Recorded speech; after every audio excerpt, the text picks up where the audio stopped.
Hello everyone, তো তোমরা সবাই কেমন আছো? আশা করছি সবাই খুব খুব ভালো আছো, আর আমিও বেশ ভালো আছি।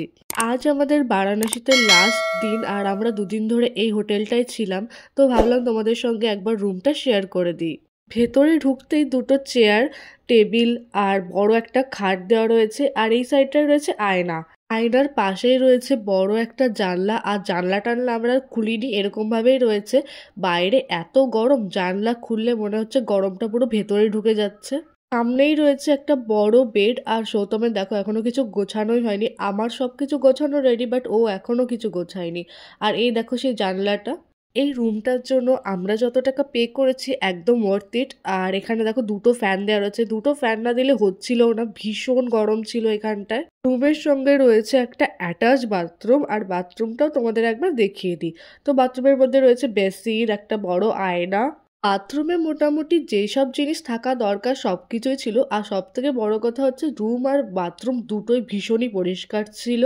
আমরা হোটেল থেকে বেরিয়ে পড়েছি, আর হোটেল থেকে বেরিয়ে একটা অটো নিয়ে নিয়েছি। অটো নিয়ে যাচ্ছি বারাণসী হিন্দু ইউনিভার্সিটিতে। এটা হচ্ছে হিন্দু বিশ্ববিদ্যালয়ের ক্যাম্পাসের প্রধান গেট, প্রধান প্রবেশদ্বার, এবং সীমানা প্রাচীরটি বলরামপুরের মহারাজ পটেশ্বরী প্রসাদ সিং কর্তৃক প্রদত্ত অনুদানে নির্মিত হয়েছিল, এবং তার নাম অনুসারে সিংহদ্বারের নামকরণ করা হয়েছে।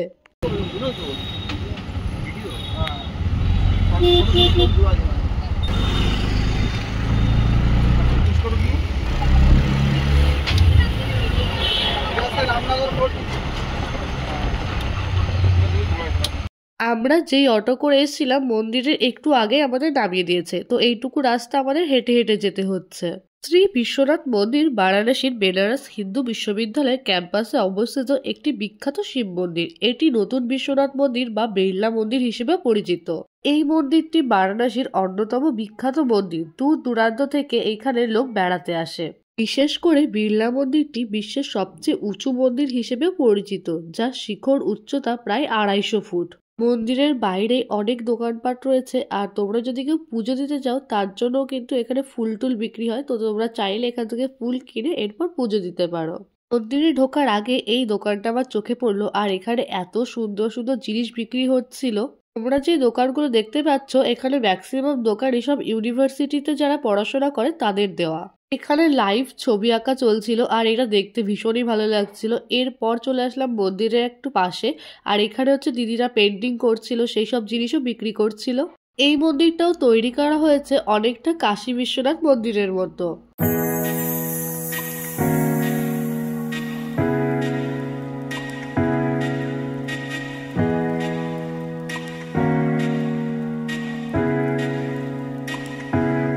মন্দিরের ভেতরে আমরা ঢুকে পড়েছি, আর মন্দিরটা না অনেকটা বড়। বাইরে থেকে অতটা বোঝা যাচ্ছে না, কিন্তু ভেতরে ঢুকলে বোঝা যাচ্ছে যে মন্দিরটা কতটা বড়। মন্দিরের একদম পাশেই এখানে একটু গার্ডেন মতো করে দেওয়া আছে, আর বসার জায়গাও রয়েছে। আর সারাদিন ঘুরতে ঘুরতে আর ভালো লাগছে না, তো ভাবলাম এখানে একটু বসবো। আকাশটা দেখে মনে হচ্ছে যেন এক্ষুনি বৃষ্টি নামবে, আর হালকা হালকা হাওয়া দেওয়াও শুরু করেছে। এইবার দেখো মন্দিরটাকে দেখতে কতটা সুন্দর লাগছে। আর জানো তো কুতুব মিনারের থেকেও বড় এই মন্দিরের চূড়াটি।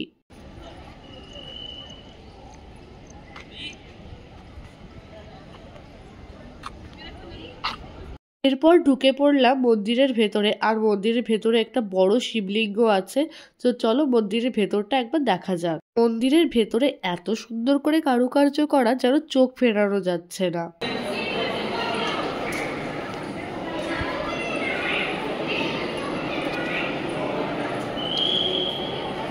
আমি তো প্রথমেই বলেছিলাম যে এই মন্দিরের ভেতরে বেশ বড় একটা শিবলিঙ্গ আছে, তো আমরা এখন সেটাই দেখতে যাচ্ছি। মন্দিরের গর্ভগৃহে বেশ ভালোই ভিড় আছে, আর এখানে তো সবাই পুজো দিচ্ছে, তো যার জন্য এত ভিড়। আমরা পুজো দেবো না, জাস্ট নমস্কার করেই বেরিয়ে এসেছি। মন্দির থেকে বেরিয়ে এসে আশেপাশে যা ছিল সেগুলো একটু দেখে নিলাম। আর হিন্দু বিশ্ববিদ্যালয়টা ঘোরার আমার খুব ইচ্ছা ছিল, কিন্তু ইউনিভার্সিটিটা এতটাই বড় যে এটা একবারে ঘোরা সম্ভব নয়। আমাদের হাতে খুব একটা সময়ও নেই, কেননা ভেবেছিলাম যে আমরা এই হিন্দু ইউনিভার্সিটির ভেতরে যে বিড়লা মন্দির সেটা ঘুরেই আবার স্টেশনে ব্যাক করব, যেহেতু আমাদের আজকেই ট্রেন। বিড়লা মন্দির দর্শন করতে আমাদের যেহেতু বেশিক্ষণ সময় লাগেনি, তাই ভাবলাম যে এত কাছে এসছি যখন রামনগর ফোর্টটা একবারে ঘুরেই যাই। যেই ভাবনা সেই কাজ। ইউনিভার্সিটি থেকে বাইরে বেরিয়ে এসে আমরা একটা অটো রিজার্ভ করে নিলাম। এরপর আমরা চললাম রামগিরি ফোর্টের উদ্দেশ্যে। অটোতে করে যাওয়ার সময় আমাদের এই বড় ব্রিজটা পার করতে হচ্ছিল, যেটা গঙ্গা নদীর ওপরে। আর গঙ্গা নদীর জল যে এত বেড়েছিল দেখেই ভয় করছিল। নদীর দুপাশে মোটামুটি যা কিছু ছিল সবই ডুবে গেছে। এই ব্রিজের ওপর যেতে গিয়ে আমাদের প্রায় অনেকক্ষণ দাঁড়িয়ে যেতে হয়েছিল, কেননা এখানে নাকি নদীতে কুমির দেখা যাচ্ছিল বলে সব লোকেরা দাঁড়িয়ে এখানে কুমির দেখছিল। এরপর আমরা চলে আসলাম রামগিরি ফোর্টের একদম সামনে। আর এই রামগিরি ফোর্টটি এটি তুলসীঘাটের বিপরীতে এর পূর্ব দিকে গঙ্গার কাছে অবস্থিত। এই বেলে পাথরের কাঠামোটি 1750 সালে কাশী নরেশ মহারাজ বলবন্ত সিং দ্বারা নির্মিত হয়েছিল। এই রামনগর ফোর্টটি হল মোঘল শৈলীদের স্থাপত্য নির্মিত ক্রিম রঙের বেলে পাথর দিয়ে তৈরি একটি দুর্গযুক্ত ভবন। বর্তমান রাজা এবং দুর্গের বাসিন্দা হলেন অনন্ত নারায়ণ সিং, যিনি বেনারসের মহারাজা নামেও পরিচিত। এই দুর্গের মধ্যে বেশ কিছু জিনিস রয়েছে, যার মধ্যে বেদব্যাস মন্দির, দক্ষিণমুখী হনুমান মন্দির, জাদুঘর, বড় জ্যোতিষবিদ্যা ঘড়ি, খোদাই করা বারান্দা, আরো অনেক কিছু। আর এর ভেতরে একটা মিউজিয়াম আছে, তো যার জন্য টিকিট 20 টাকা করে। আমরা মিউজিয়ামের ভেতরে আর ঢুকিনি। আর রাজার ব্যক্তিগত বাসস্থান এলাকাটা পর্যটকের জন্য উন্মুক্ত নয়। তোমরা চাইলে এখানকার মিউজিয়ামটা ঘুরে দেখতে পারো, যার টিকিট বললাম 20 টাকা করে। তো এই টিকিট কাউন্টারটা বাইরে রয়েছে, তো সেখান থেকে টিকিট কেটে তোমরা মিউজিয়ামের ভেতরে ঢুকতে পারো। আমাদের রামনগর ফোর্টটা ঘোরা হয়ে গেছে। এইবার আমরা স্টেশনের দিকে রওনা দেব, কেননা ট্রেনেরও টাইম হয়ে যাচ্ছে। আমার তো রামনগর ফোর্টটা বেশ ভালোই লেগেছে। তো তোমরা যদি বারাণসীতে আসো তবে অবশ্যই এই রামনগর ফোর্টে একবার হলেও ভিজিট করে দেখতে পারো।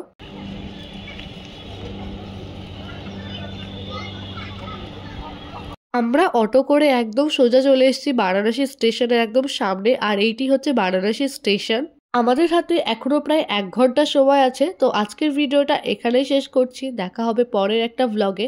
আর আমার এই ভিডিওটা কেমন লাগলো সেটা অবশ্যই কমেন্টে জানিও। যদি ভালো লেগে থাকে তবে একটা লাইক করে দিও, আর চ্যানেলে নতুন হলে অবশ্যই সাবস্ক্রাইব করে দিও। দেখা হবে পরের একটা ভ্লগে। আজকের মতো টাটা।